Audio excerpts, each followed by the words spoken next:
Olá, povo! Bem-vindos a mais uma aula de História. Eu sou o professor Marlon, junto comigo aqui você tem o Tiago e juntos nós vamos continuar conversando sobre o que levou o mundo à Segunda Guerra Mundial. Mas calma, antes de começar, tem recado para você. Presta atenção, acorda aí. Você que acessa as atividades pelo Classroom, lembre-se que a forma de registrar a sua frequência mudou, basta você clicar no primeiro link das atividades que tem, responder as questões e automaticamente você tem sua presença registrada. Você que realiza as tarefas pela TV, lembre-se de juntar o seu material, entrar em contato com a sua escola e levar essas atividades até a sua escola para serem repassadas ao seu professor e assim garantir sua frequência e sua avaliação. Recados dados, então, anotou bonitinho, você já sabe disso, mas é bom sempre relembrar. Por falar em relembrar, nossa aula de hoje vai ser muito para você resgatar muitos conteúdos para entrarmos no assunto Segunda Guerra Mundial. Então, objetivos para hoje. Vamos analisar como começou a Segunda Guerra Mundial. Vamos compreender o que levou os países aos primeiros movimentos da guerra. Primeiros mesmo. Vamos falar sobre o iniciozinho da Segunda Guerra Mundial. Ok? Então, já que falamos disso, vamos relembrar nossa última aula, então. Já que agora vamos falar de Segunda Guerra Mundial. Lembra que na última aula nós falamos que a Guerra Civil Espanhola, disputada entre 1936 e 1939, foi considerada um ensaio para a Segunda Guerra Mundial. O eixo Alemanha, Itália, Japão começou a se formar em 1936 e, inicialmente, era uma aliança para combater o crescimento do comunismo. E houve um significativo expansionismo territorial dos países do eixo na década de 30. Lembra? Japão cresceu, Itália aumentou seu território e a Alemanha na criação da Grande Alemanha. Não lembra? Calma, a aula de hoje a gente vai rever expansionismo japonês, expansionismo italiano e essa formação da Grande Alemanha. Calma, a gente te ajuda nisso. Legal? Ei, e essas bandeiras aqui? Dê uma boa olhada nelas. Certeza que você reconhece a maioria delas? Essa bandeira é muito fácil de reconhecer, bandeirinha do lado direito, essa bandeira mais embaixo. Que países são esses, criança? A primeira bandeira à sua esquerda em cima, claro, a bandeira da Alemanha nazista. Então, a bandeira do Partido Nazista que virou bandeira da Alemanha durante o governo do Hitler. Do seu lado direito, a bandeira do Império Japonês. E, mais abaixo, do lado esquerdo, a bandeira da Itália fascista, a bandeira da Itália sob governo do Mussolini. Então, você repara, uma águia está segurando sob suas patas o símbolo do fascismo, o fátio, que a gente falou na última aula. Aqueles gravetos todos unidos. Isso. Então, os três países, Alemanha, Japão, Itália, juntos formaram qual grupo? Eixo. Muito bom. É isso. Então, vamos falar um pouquinho sobre eles.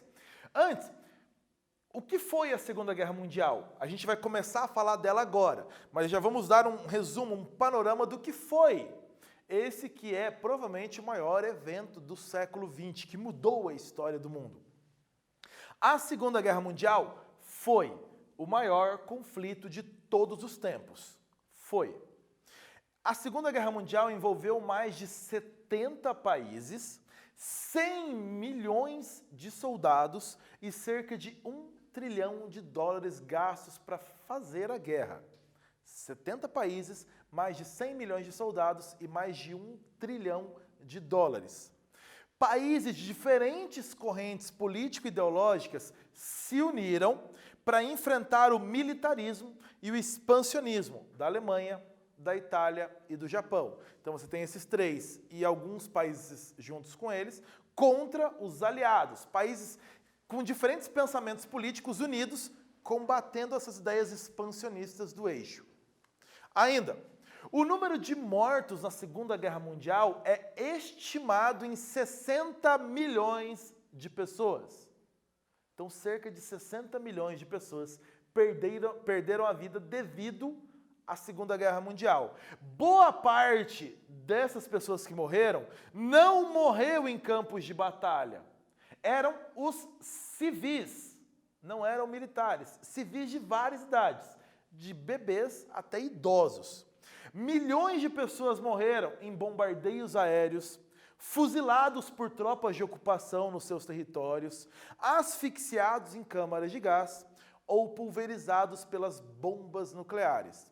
Então, esse cenário é, sim, um cenário de destruição, é um cenário de desolação, é um cenário onde a vida humana perdeu muito valor. Então, é sobre esse trágico evento, a Segunda Guerra Mundial, que hoje a gente entra mais de verdade dentro dele e vai falar nas próximas aulas. Mais de 60 milhões de pessoas perderam a vida ligados diretamente à guerra. Não houve tragédia maior na história da humanidade. Então é sobre isso que nós falamos agora. Vamos relembrar antes o expansionismo do eixo, essa expansão territorial dos países. O Japão estava conquistando territórios na Ásia em busca de colônias fornecedoras de minerais com os solos férteis. Então o Japão precisava de fornecimento de minerais e precisava de terras férteis para continuar alimentando bem sua população e aumentando sua produção.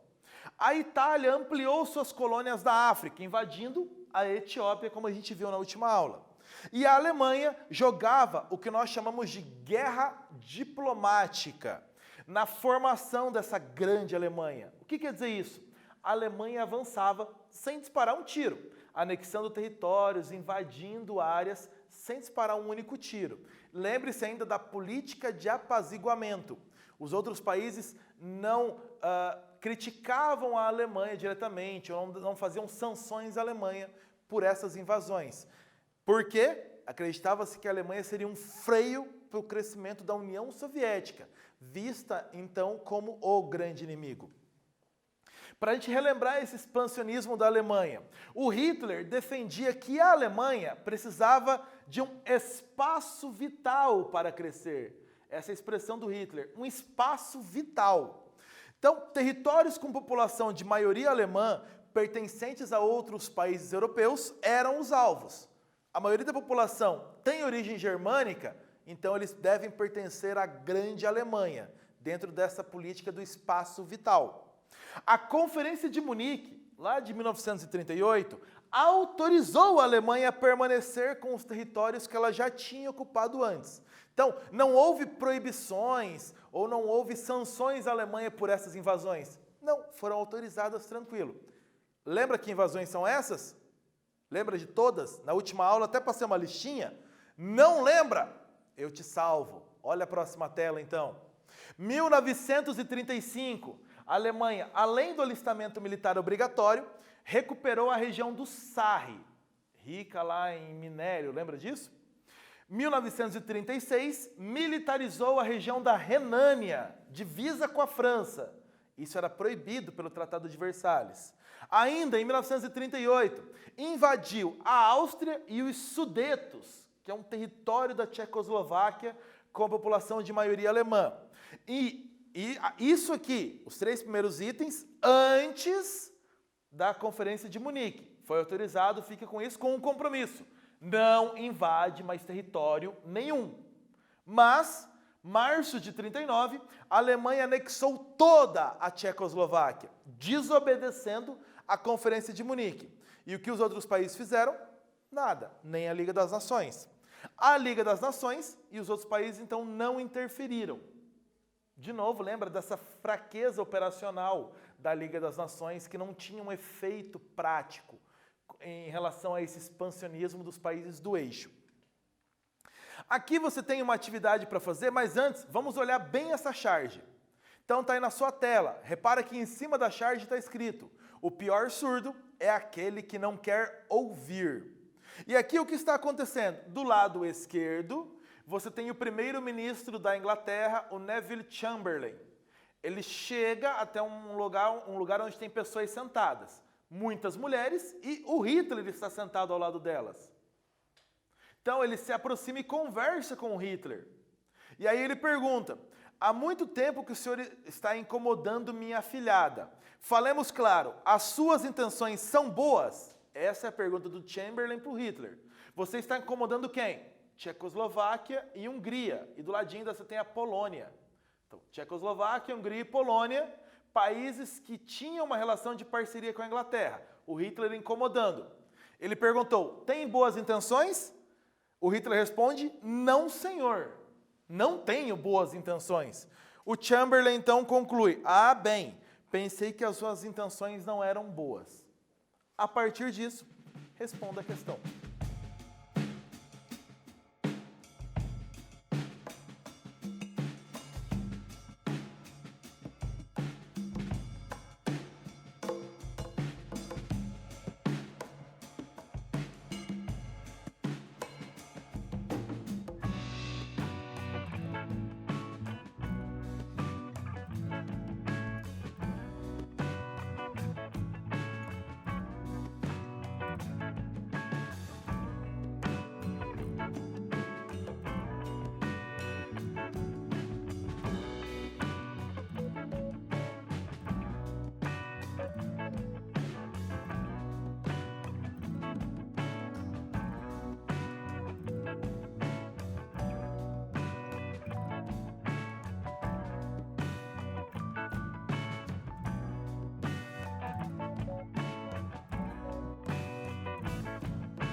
Conseguiu responder? Conseguiu analisar bem a charge depois do que a gente leu?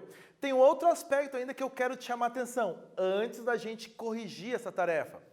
Percebeu que essa imagem mostra dois homens conversando sobre os países a serem dominados. Dois homens conversando sobre os países, e os países a serem dominados são mulheres.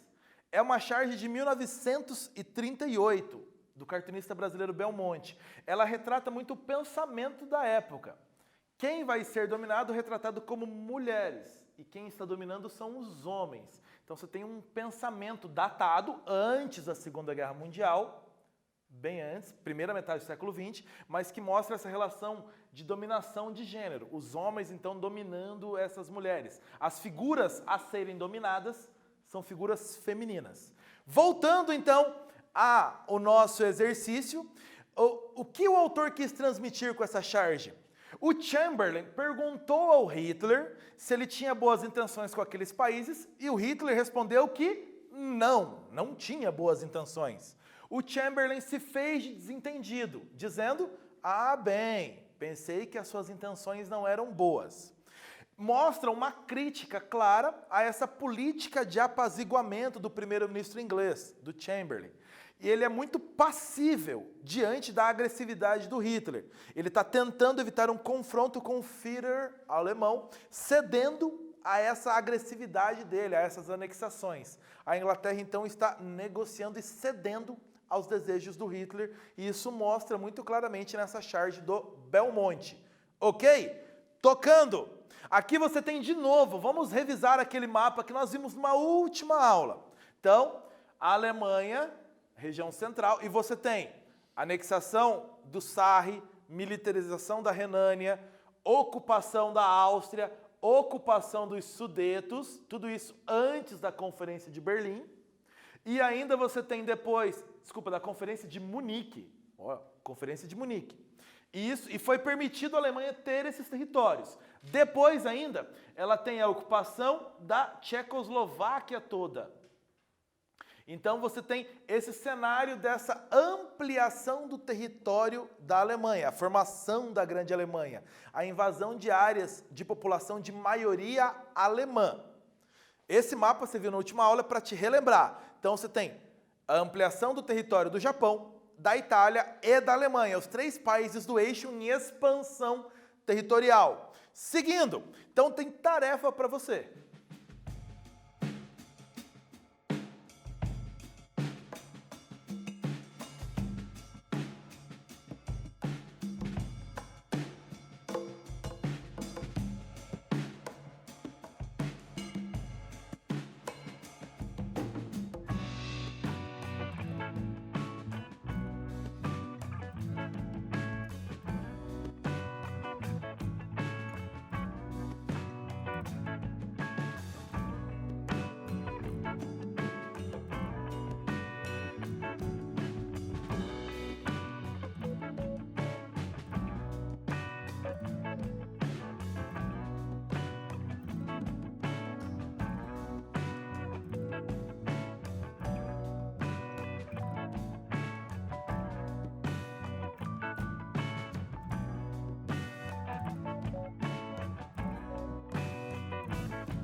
Por que os países vencedores da Primeira Guerra Mundial permitiram que a Alemanha descumprisse o Tratado de Versalhes, que foi o tratado pós-Primeira Guerra? Então, os países capitalistas da Europa e os Estados Unidos acreditavam na ideia de que o perigo real, o perigo verdadeiro, era representado pela União Soviética e não pela Alemanha nazista. Havia grande temor do crescimento do comunismo. E o Hitler, inimigo declarado do comunismo, seria então um freio para conter esse avanço do comunismo. Então, por isso, ceder a essas anexações que a Alemanha estava fazendo. O perigo não seria o Hitler, seria a União Soviética na visão dos países vencedores da Primeira Guerra Mundial. Mas temos então, para quebrar essa política, o Pacto Molotov-Ribbentrop. Precisa decorar o nome desse pacto? Não, criança. Você pode chamar ele de Pacto Nazi-Soviético ou de Pacto de Não Agressão Germano-Soviético. É o acordo Alemanha e União Soviética. 23 de agosto de 39, a gente falou dele ainda na última aula, tá lembrado? A Alemanha, do Hitler, assinou um pacto de não agressão com a União Soviética do Stalin. Lembre-se, política de apaziguamento, os países vencedores da Primeira Guerra Mundial permitiram à Alemanha manter as suas anexações como política de evitar uma guerra com a Alemanha, porque, na visão dos países da Tríplice Entente, vencedores da Primeira Guerra Mundial, o perigo era a União Soviética e não a Alemanha nazista. Mas aí, porque a Alemanha se declarava inimiga ferrenha do comunismo. Então, o Hitler odiava muito o comunismo, foi até parte da propaganda de crescimento do Partido Nazista. Lembra que nós vimos isso em outras aulas? Mas a Alemanha fez um acordo com a União Soviética e um acordo de não agressão. Isso quebrou, então, essa política de apaziguamento. Eles se comprometeram a não se atacar por 10 anos e ainda, numa cláusula secreta do acordo, decidiram ocupar e dividir a Polônia, um território que ficava entre os dois países. Então, é o Pacto de Não Agressão, ou o Pacto Nazi-Soviético. O Pacto de Não Agressão, Alemanha e União Soviética. Ou o Pacto Molotov-Ribbentrop, o nome dos dois ministros das relações exteriores dos países. Molotov pela União Soviética e Ribbentrop pela Alemanha. E aqui você tem uma charge do Clifford Berryman sobre esse estranho pacto germano-soviético. Então, esse estranho casamento da Alemanha nazista com a União Soviética. Aqui você tem o bolo com os símbolos do comunismo e do nazismo. E a pergunta que ele faz aqui embaixo: quanto tempo vai durar a lua de mel? Os dois líderes que se declaravam abertamente inimigos um do outro num acordo de não agressão, confirmando que um não vai agredir o outro numa possível guerra. Então, essa charge mostra um pouco disso. Quanto tempo será que essa lua de mel, esse acordo entre eles iria durar? Então, para você analisar agora, a partir desse mapa, tem uma questão para você. União Soviética, bem do seu cantinho do lado direito. A Alemanha está de roxinho aqui em cima, como está a Itália também, os países do eixo. Então, você tem a União Soviética e a Alemanha. Alemanha, União Soviética. No meio deles, a Polônia, que era objeto dessa divisão, que seria num ataque e divisão entre eles. Pensando em estratégia militar, aponte motivos que poderiam fazer a Alemanha fazer um acordo com a União Soviética. Olhe o mapa todo e pense agora como um estrategista militar. Por que a Alemanha poderia, uma hipótese sua, fazer um acordo com a União Soviética? Vai lá.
Quando nós falamos lá da Primeira Guerra Mundial, lembra que nós falamos dos cenários de luta, frente oriental, frente ocidental? Se você pensou nisso para responder aqui, vai ficar muito mais fácil. Ó, a Alemanha está bem centralizada na Europa.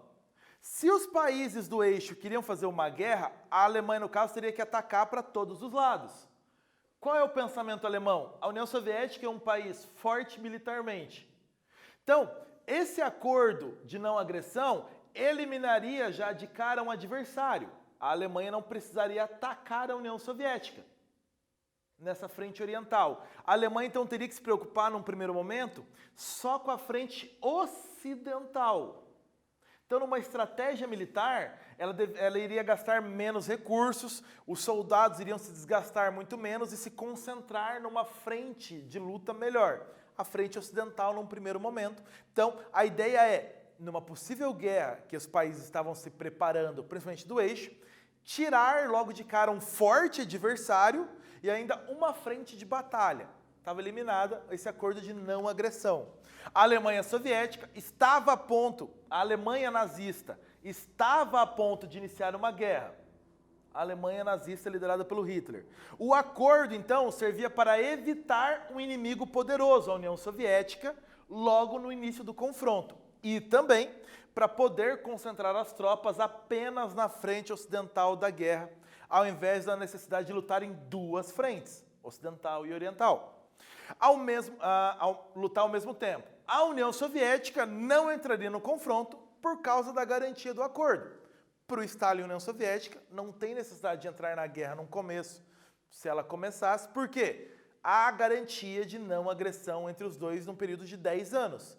Então, a União Soviética tem a garantia de que a Alemanha não a atacaria. Então, a Alemanha tirou um adversário logo no início de uma possível guerra, um forte adversário. Ok? Estratégia militar, pensou mais ou menos por isso? Vamos seguindo. Começou a guerra. Vamos voltar uma data antes. 23 de agosto de 39, o Pacto de Não Agressão, Alemanha, União Soviética. E aí, uma semana depois, 9 dias depois, em 1º de setembro de 39, a Alemanha invadiu a Polônia. Lembre-se, Conferência de Munique, a Alemanha tinha os seus territórios anexados garantidos, desde que não atacasse mais nenhum outro território. Em março de 39, a Alemanha ainda atacou e tomou toda a Tchecoslováquia. Ninguém reagiu. Mas, em setembro de 39, 1º de setembro, a Alemanha invadiu a Polônia. A Inglaterra e a França aí sim reagiram e no dia 3 de setembro, 2 dias depois, Inglaterra e França declararam guerra à Alemanha. Eles foram apoiados por Austrália, Nova Zelândia, Nepal, África do Sul e Canadá, todas ex-colônias britânicas, foram apoiados então nessa declaração de guerra. Então você tem o início da Segunda Guerra Mundial.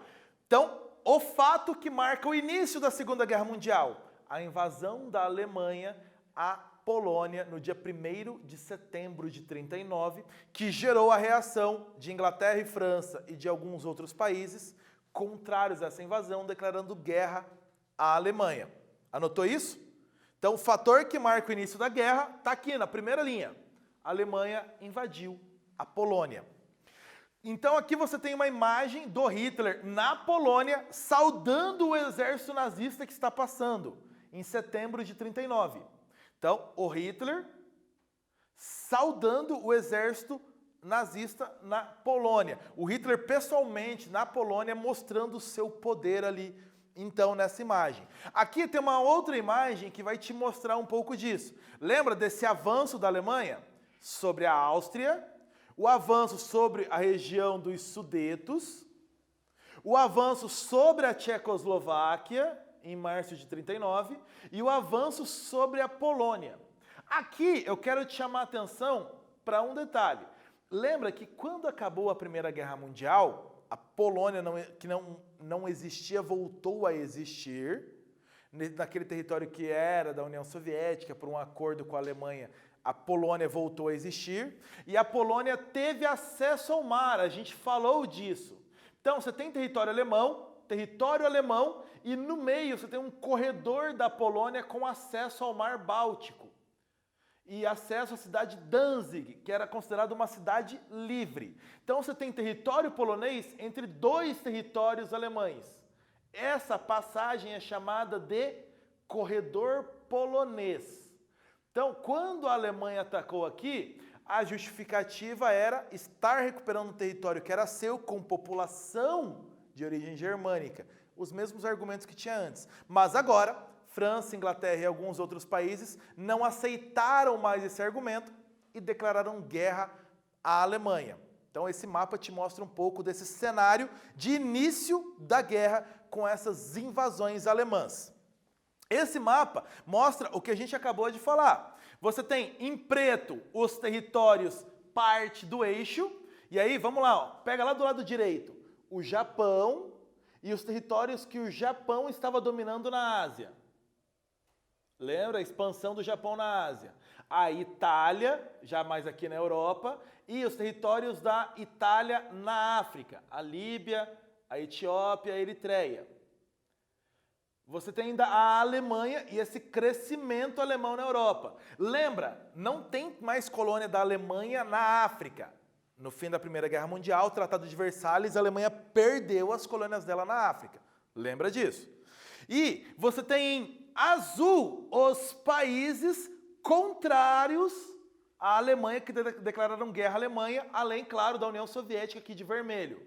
Repare, por que você tem boa parte da África declarando guerra à Alemanha? Eram colônias da França e da Inglaterra. Se França e Inglaterra foram para a guerra, suas colônias iam junto. Lembra disso desde a Primeira Guerra Mundial que a gente falou bastante. Lembrou? Então você tem aqui, ó, esse é um mapa mundi do início da guerra. Esse é o mapa do iniciozinho. A guerra começa com essa configuração, com esse cenário aí para você. Bora continuar? Tem tarefa sobre o início da guerra. E o Brasil nesse início da guerra. Vamos lembrar que o Brasil está nesse cenário. Não estava no mapa da guerra, o Brasil está neutro aqui em cinza, mas e o Brasil nesse início? Como estava essa configuração? Responde aí.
a guerra começou em 1º de setembro de 39. Lembra a invasão da Alemanha sobre a Polônia.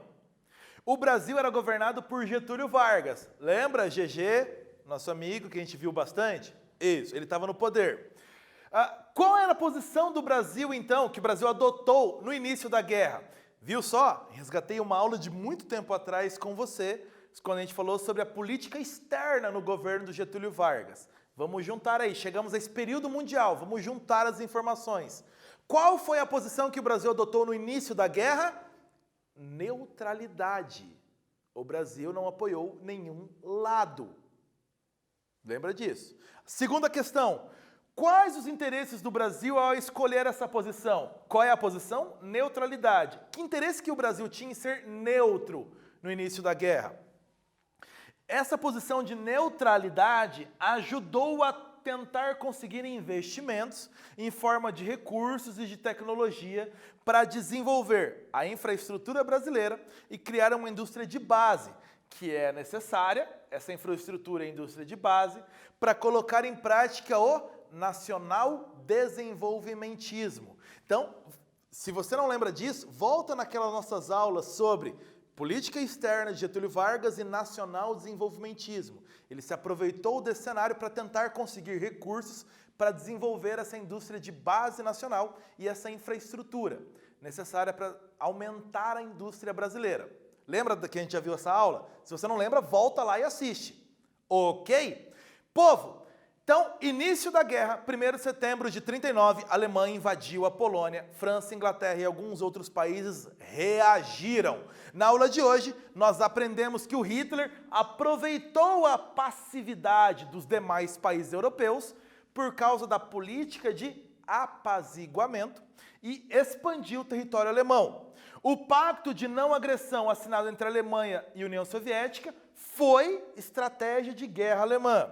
E, em 1º de setembro de 39, a Alemanha invadiu a Polônia e iniciou a Segunda Guerra Mundial. Próxima aula, vamos ver como a guerra, então, começou a andar. Ok? A gente fica por aqui nessa aula, galera. Até a próxima aula. Tchau!